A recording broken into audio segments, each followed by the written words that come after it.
হ্যাঁ বেটা, আমি কি সুদ খাই নাকি? আমি মানুষের উপকার করি। তাহলে ওরে আরো কিছু টাকা পাঠা, আর টাকা দিয়ে আসার সময় ওর বাড়ির দলিলটা নিয়ে আসিস। কি বুঝছিস? বিনিময়ে ওর বাড়ি লিখে নিবো আমি। বড় ডাক্তার দেখাবি, তাহলে ডাক্তারের কাছে নিয়ে যা, আমার কাছে আসিস কে তোর বাড়ি?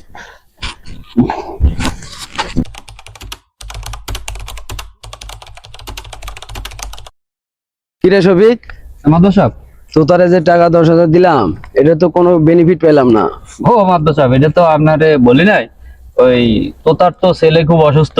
হ্যাঁ ওই আবার আইছিল হ্যাঁ। যে এই মাসের আর আগামী মাসের সুদের টাকাটা একবারে দিতে চাইছিল। হ্যাঁ বেটা, আমি কি সুদ খাই নাকি? হ্যাঁ, আমি সুদ খাই? আমি মানুষের উপকার করি। মানুষ বিপদে পড়ে তারা আমার কাছে আসে, টাকা নেয়, আমি উপকার করি। আমি সুদ খাই এগুলো আর কবি না, খবরদার। ঠিক আছে মাদ্দা সাহেব, এটা বুঝতে পারছি। আর পারলে হচ্ছে হলো এক কাজ করে, ওর পোলা যেহেতু অসুস্থ, হ্যাঁ, তাহলে ওরে আরো কিছু টাকা পাঠা। আরো কিছু টাকা দেবো। হ্যাঁ, আরো কিছু টাকা দে। আর টাকা দিয়ে আসার সময় ওর বাড়ির দলিলটা নিয়ে আসিস। বাড়ির দলিল? কে মাদ্দা সাহেব, বাড়ির দলিল কে? আরে পাগল, বুঝিস না কে? দলিলটা থাকলে একটু মনে ভরসা থাকে, সাহস থাকে, ঠিক আছে? তুই ও। তো বুঝবি না এগুলা। বুঝছি মাদ্দা সাহেব, কি বুঝছিস? দলিলের কথা কইছেন, দলিল নেওয়ার কথা। আরে পাগল, এই দলিলটা যদি তুই নিয়ে আসিস, দলিলটা যদি আমার কাছে থাকে, ও যদি টাকা দিতে অস্বীকার করে, তাহলে আমি এই দলিল দিয়ে কাজ চালাইতে পারবো। কি কাজ মাদ্দা সাহেব? ও টাকা দিব না, ও আমার কাছে টাকা নিবো, ফাও বিনিময়ে ওর বাড়ি লিখে নিবো আমি। হিরে মাদ্দা সাহেব, তার মাথায় এই বুদ্ধি? চলেন। এই বুদ্ধি মানে? আরে এটাই হচ্ছে হলো মানুষের উপকার করার ব্যবসা, এটা ঠিক আছে? তুই তো আসলে বুঝবি না। ব্যবসা মানে? ব্যবসা না, এটা উপকারের নামে, এটা ব্যবসা, ঠিক আছে? মানুষের উপকার করব, বিনিময়ে আমি বিজনেস করব।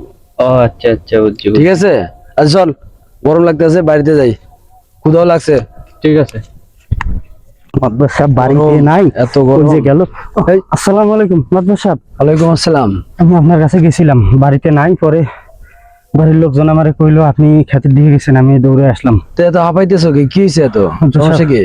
আমার আব্বা খুব অসুস্থ, বড় ডাক্তার দেখা লাগবো। তো বড় ডাক্তার দেখাবি, তাহলে ডাক্তারের কাছে নিয়ে যা, আমার কাছে আসিস কে তোর বাড়ি? যে সময় আসিস তো ডাক্তার নিয়ে যা।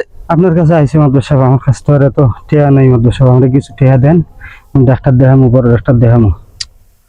টিয়া লাগবো?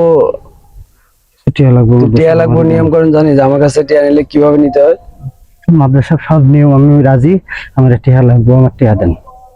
আচ্ছা ঠিক আছে। শফিক, মাদ্দা সাহেব, ওরে বাসায় নিয়ে যাও, নিয়ে যা। ওর যা আমাদের যে ফর্মুলা আছে, ওগুলো হিসেব কিতাব করে টাকাটা দিয়ে দিও। ভাই আসেন, তাড়াতাড়ি যাও। আসেন। ওর টাকা লাগবে, দিয়ে দাও, যাও। ওকে। ঠিক আছে, যাও। আচ্ছা ভাই, একটা কাম করেন, আপনার যেহেতু আব্বা অসুস্থ নাকি, তাহলে আইন আমি তাড়াতাড়ি ব্যবস্থা করে দিতেছি। আচ্ছা।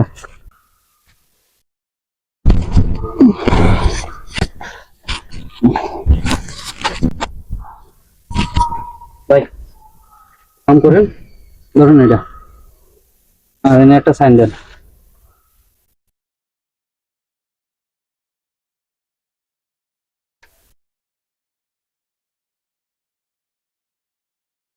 কি সাইন দিয়েছেন? নাম কি বোঝা যায়?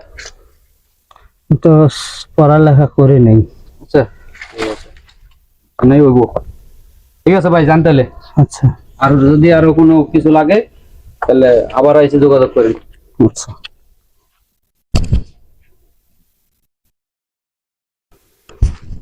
তাড়াতাড়ি যাওয়া লাগবো হাসপাতালে।